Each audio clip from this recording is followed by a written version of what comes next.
and in spite of the tragedy of her husband's death only 2 days before the christening ceremony, insisted that she break the traditional bottle of champagne over the bow of CG-48. The fifth United States ship to bear the name Yorktown, CG-48 will join the fleet in mid-1984 with a proud heritage of defending American freedom.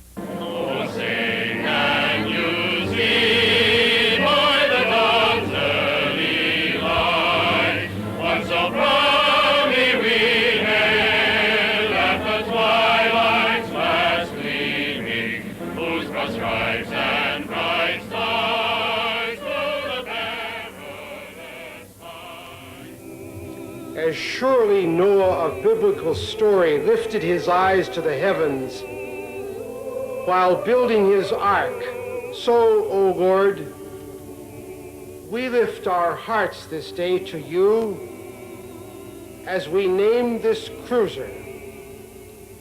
The cruiser behind me is a special ship.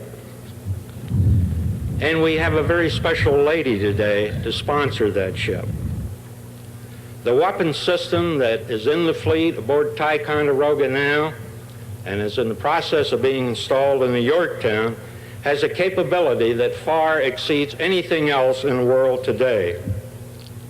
And I predict that it will be as much as a decade before another system can be developed that has the same capability for detection, tracking, and killing of air targets.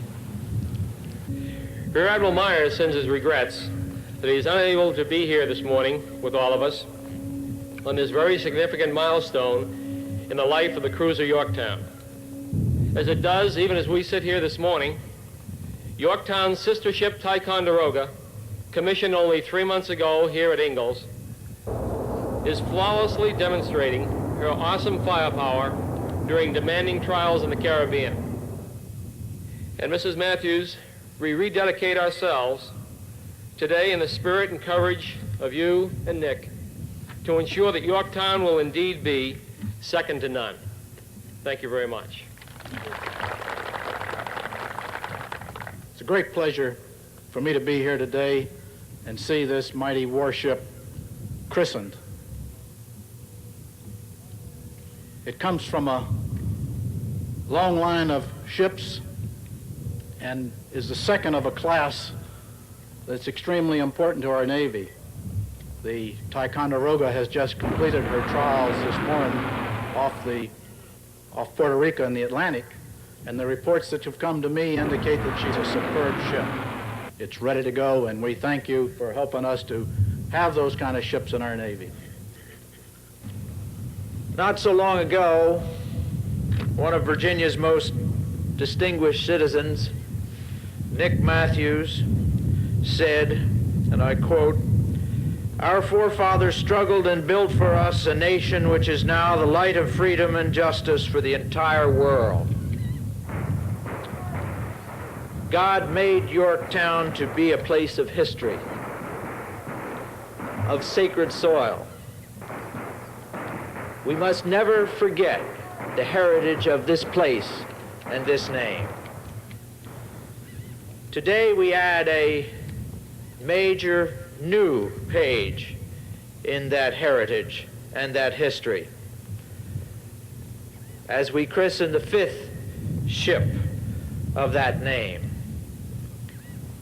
And part of that tradition is the contribution of Nick and Mary Matthews themselves to an understanding of what it means to be an American.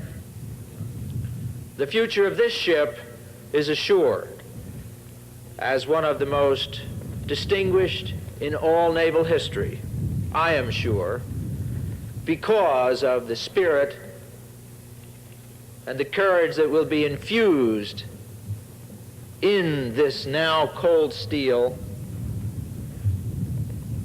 by her great sponsor, Mary Matthews. Friends, dear friends, much has been said about our Nick Matthews. I want to reminisce a little bit about my recollections of him, we used to speak very often about the meaning of freedom. And he would shake his hand and say with fervor, you know, those of us who've come from countries that from time to time have lost some of their freedom, we understand it. And he worked and labored in this nation and gave back so much more than most of us.